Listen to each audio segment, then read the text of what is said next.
Hei puuliittolainen, tuntuuko ettei nykyisin enää riitä viestintään lehti-ilmoitukset tai sähköposti, kun vaan voisi kaikille kertoa asiansa kasvotuksin?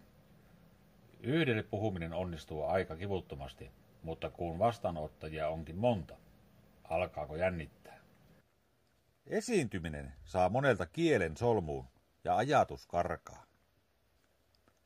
Puuliittolaisille on nyt tarjolla viestinnän kurssi, missä ammattilaiset opettavat esiintymistä, puhumista ja esitysten kuvaamista. Opitaan myös videon editointia ja julkaisemista.